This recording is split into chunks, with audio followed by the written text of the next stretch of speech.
Bonjour et bienvenue sur ma chaîne YouTube Anorexie Guérison Étoilée. Je suis Camille Lelièvre, j'ai vécu l'anorexie pendant 16 ans et aussi la maladie de Crohn. Et aujourd'hui, je vais vous partager mon expérience sur le fait que digérer était une souffrance. Je vous laisse visionner la vidéo de moi en 2019.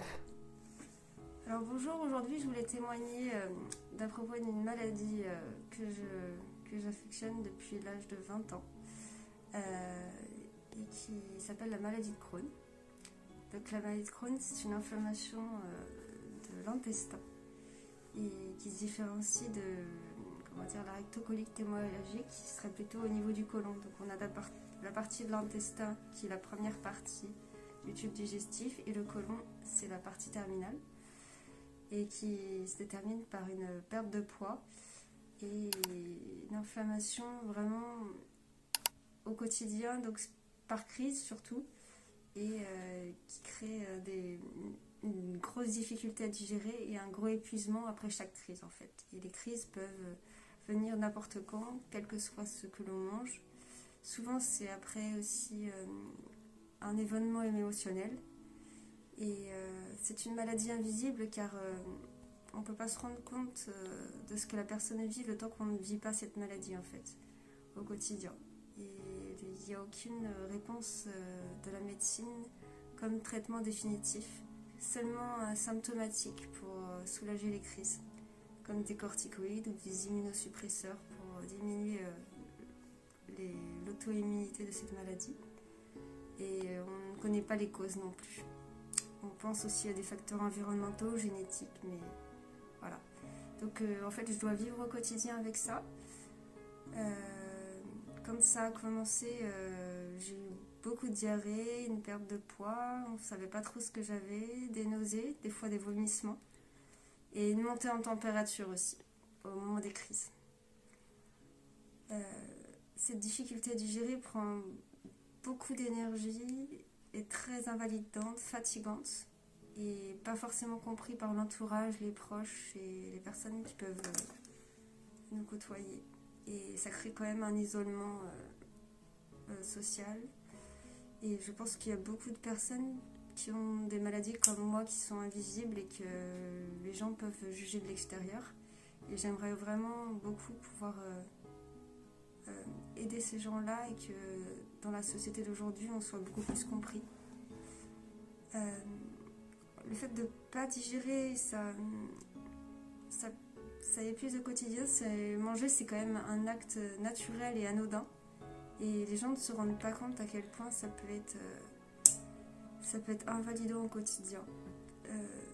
Qu'est-ce que l'on met dans l'alimentation, que ce soit des protéines, des lipides ou des glucides, ça fait comme un tapis roulant. Vraiment, c'est les intestins qui n'absorbent aucun aliment. Et pendant les rémissions, on peut manger ce qu'on veut, mais pendant les crises, là, il faut vraiment manger que ce que l'on peut vraiment nous-mêmes. Il y a vraiment que nous qui savons ce que nous pouvons manger, parce que deux personnes qui ont la même maladie n'auront pas forcément la même alimentation au moment des crises, quoi. Et le but, c'est quand même de donner quand même un sens à sa vie, d'avoir toujours la force mentale de s'en sortir, parce que la vie vaut la peine d'être vécue, même dans les moments les plus difficiles, on vit des bons moments entre, et après il y a des personnes quand même qui arrivent à espacer les crises et avoir une vie, on va dire à peu près convenable, même s'il y a eu des moments qui sont beaucoup plus durs que d'autres. Et moi, le conseil que je pourrais donner aujourd'hui, c'est surtout de jamais baisser les bras, de ne pas se laisser juger par les autres, parce que les autres ne subissent pas ce que vous avez au quotidien.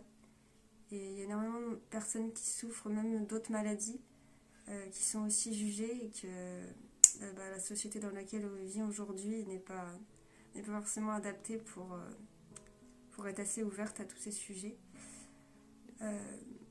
Moi, c'est vraiment le côté émotionnel et spirituel aussi qui m'a aidée, de me dire que je suis jamais, on me laissera jamais tomber en fait, que ce soit l'amour de mes proches, que ce soit les amis, la famille, il y a toujours un soutien quelque part, quelqu'un qui vous aime.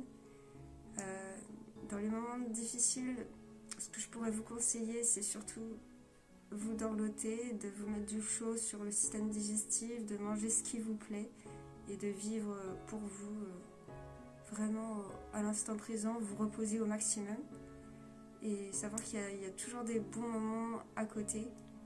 Et moi, mon but dans la vie, c'est de donner un sens à ma vie, que ce soit professionnel, au niveau de ma vie de famille. Et c'est vrai que toutes les conséquences que ça aurait pu faire sur ma santé, je me donne toujours espoir qu'il y aura toujours du mieux après. Et ce que je vis maintenant, ce sera peut-être pas pareil dans 10 ans, dans 20 ans. Et que la vie, il y a toujours des hauts et des bas. Et il y a des gens qui tombent malades jeunes, d'autres beaucoup plus âgés, d'autres qui vont mieux quand ils vieillissent. Et que chaque épreuve nous permet de nous relever encore plus fort. Et si notre petite âme est venue sur Terre, c'est qu'elle a une mission de vie. Et que même malgré les difficultés, si on est venu avec telle ou telle problématique, c'est qu'on est capable de la surmonter. Donc voilà, message d'espoir pour tous ceux qui ont une maladie, on peut dire une mot maladie, mais c'est une épreuve de la vie. Chacun a son épreuve, sa propre épreuve, et chacun est capable de la surmonter à sa façon. Voilà, je vous remercie et je vous souhaite une bonne journée. Quand je re-regarde cette vidéo, je n'en crois pas mes yeux à quel point j'étais dénutrie, mes dents étaient abîmées. En fait, je ne me rendais pas compte dans l'état où j'étais. Et c'est le fait de re-regarder cette vidéo qui me permet d'avoir de la gratitude aujourd'hui pour qui je suis. C'est pourquoi que si aujourd'hui vous souffrez et que vous êtes en état de dénutrition ou en surpoids, en fait, vous ne pouvez pas forcément avoir un regard objectif sur qui vous êtes. Et c'est pour ça que l'accompagnement permet de sortir plus vite de cet état. Donc n'attendez pas, prenez votre rendez-vous dans le Calendly pour que je puisse vous aider maintenant.